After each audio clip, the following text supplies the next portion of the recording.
സുർജിത്ത് അയ്യപ്പത്ത് എനിക്കറിയാം വലിയൊരു മലമുടിയിൽ നിന്ന് മരണം പെയ്തിറങ്ങിയതുപോലെ തന്നെ കേന്ദ്രത്തിൽ നിന്ന് പെയ്തിറങ്ങിയ ഒരു അപകടകരമായ വാർത്ത തന്നെയായിരുന്നു ഇതും. ഈ പ്രാദേശികമായി ജനങ്ങൾക്ക് വലിയ ഷോക്കേറ്റ നിലപാടാണിത്. പറയൂ, ഇപ്പോൾ കോടതി ഈ കാര്യം പരിഗണിച്ചുകൊണ്ടിരിക്കുകയാണ് താനും. പറയൂ. എന്താണ് ഇക്കാര്യത്തിൽ സംഭവിക്കുക എന്നുള്ളതാണ് ഇവരും ഉറ്റുനോക്കുന്നത്. ഇപ്പോൾ ദേശീയ ദുരന്ത പരിഗണനയിലേക്ക് ഇത് വരുന്നില്ല എന്ന് പറയുമ്പോൾ സ്വാഭാവികമായും ഈ നാട്ടുകാരുടെ പ്രതികരണം എന്താകും എന്നുള്ളതാണ്. ഞാനിപ്പോൾ നിൽക്കുന്നത് ഈ സമാനതകളില്ലാത്ത ദുരന്തത്തിന്റെ പ്രതീകങ്ങളിൽ ഒന്നായ വെള്ളാർമല സ്കൂളിന്റെ മുമ്പിലാണ്. ഇപ്പുറത്ത് ബെയിലി പാലം, പ്രതീക്ഷയുടെ ബെയിലി പാലം. ഈ നാട്ടുകാരെല്ലാം തന്നെ ഇവിടെയുണ്ട്, അവർ ഏറെ നേരമായുണ്ട്. പ്രതികരിക്കേണ്ടത് അവരാണ്. എന്താണ് നിങ്ങൾക്ക് ഇത് സംബന്ധിച്ച് പറയാൻ? എനിക്ക് പറയാനുള്ളത്, നമ്മളെ ദുരന്തം ബാധിച്ച് 115 ദിവസമായി. ഇന്ന് വരെയായിട്ടും കേന്ദ്ര സർക്കാർ ഇതിനുകൂടി ഒരു ശ്രദ്ധയും ധരിപ്പിച്ചിട്ടില്ല. കാരണം പ്രധാനമന്ത്രി മുണ്ടക്കായി മൊത്തം കറങ്ങി വന്ന് ഈ മേപ്പാടി പോയി, മിനിസ് ഹോസ്പിറ്റലിൽ പോയി എല്ലാ ആശ്വാസങ്ങളും കൊടുത്തു. അതിനുശേഷം ഒരു പ്രഖ്യാപനവും ഇല്ല. നമുക്ക് കേരളത്തിൽ ഒരു MP ഉണ്ട്, സുരേഷ് ഗോപി എന്ന് പറഞ്ഞിട്ടുള്ളത്. പുള്ളിക്കാരൻ നമ്മൾ വിചാരിച്ചു വളരെ നല്ലൊരു ഗുണം കിട്ടും എന്നുള്ള പ്രതീക്ഷ ഉണ്ടായിരുന്നു. കേരളത്തിൽ ഒരു BJPൻ്റെ ഒരു MP ഉണ്ടെങ്കിൽ നമുക്ക് പണ്ടുകാലം പറയലുണ്ടായിരുന്നു, BJP 10 വർഷമായിട്ട് ഭരിക്കുന്നുണ്ട് കേന്ദ്രം.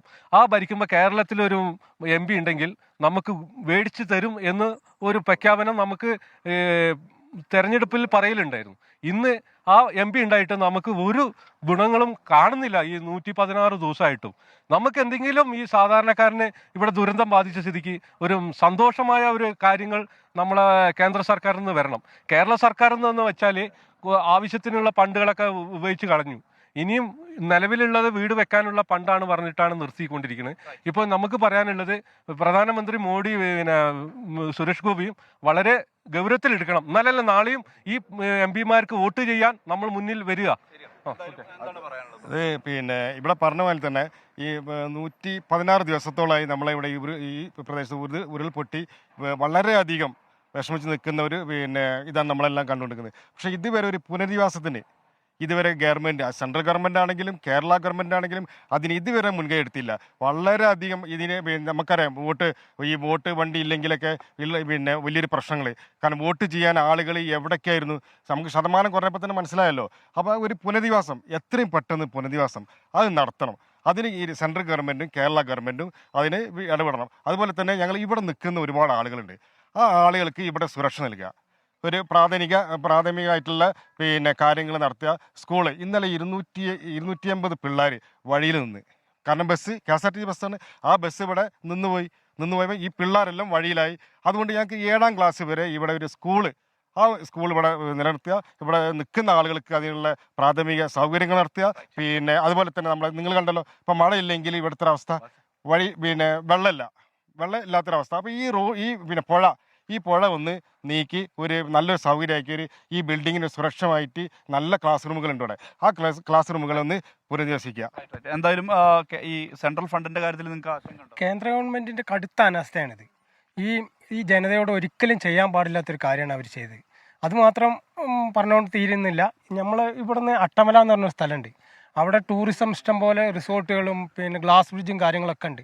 ഇന്ന് വരെ അത് തുറന്നു കൊടുക്കുക, അതിനുള്ള സംവിധാനങ്ങൾ ഉണ്ടാക്കുകയോ ചെയ്യുന്നില്ല. കേരള ഗവൺമെൻറ് കണക്ക് തന്നെയാണ്, കേന്ദ്ര ഗവൺമെൻറ് അതിലും തെറ്റാണ് അവർ ചെയ്യുന്നത്. എന്താണ് പറയാനുള്ളത്? ഇത് കേരള സർക്കാരും കേന്ദ്ര സർക്കാരും ഒത്തുകളിയാത്. അല്ലെങ്കിൽ ഇതിൻ്റെ മുൽപ്പെട്ടായിട്ട് ഇവിടെ ഇതിനൊക്കെ ഒരു തീരുമാനം വന്നേക്ക്.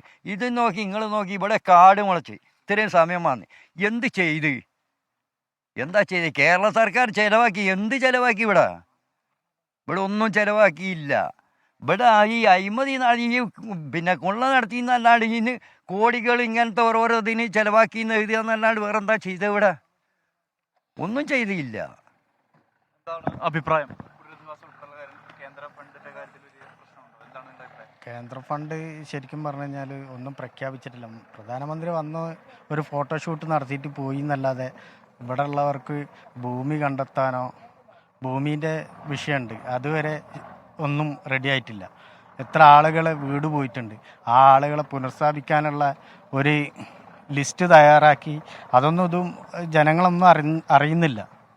അപ്പോൾ അതിനുള്ള നടപടി എന്തായാലും എസ് കെ എൻ, ഇവർ ഉന്നയിക്കുന്ന ആവശ്യമെല്ലാം ഒരേ സമാനമായ സ്ഥിതിയിലുള്ള ആവശ്യങ്ങൾ തന്നെയാണ്. പലതരത്തിലും വലിയ ഈ ഓഗസ്റ്റ് 8-ാം തീയതിയാണ് കേന്ദ്ര സംഘം ഇവിടെ എത്തി പഠനം പൂർത്തിയാക്കി ആ റിപ്പോർട്ട് സമർപ്പിച്ചത്. പക്ഷേ എന്നിട്ട് പോലും ₹1 പോലും സഹായം ഇവിടേക്ക് എത്തിയിട്ടില്ല എന്നുള്ളതാണ് സംസ്ഥാനം ഉന്നയിക്കുന്ന പ്രധാനപ്പെട്ട ആവശ്യം.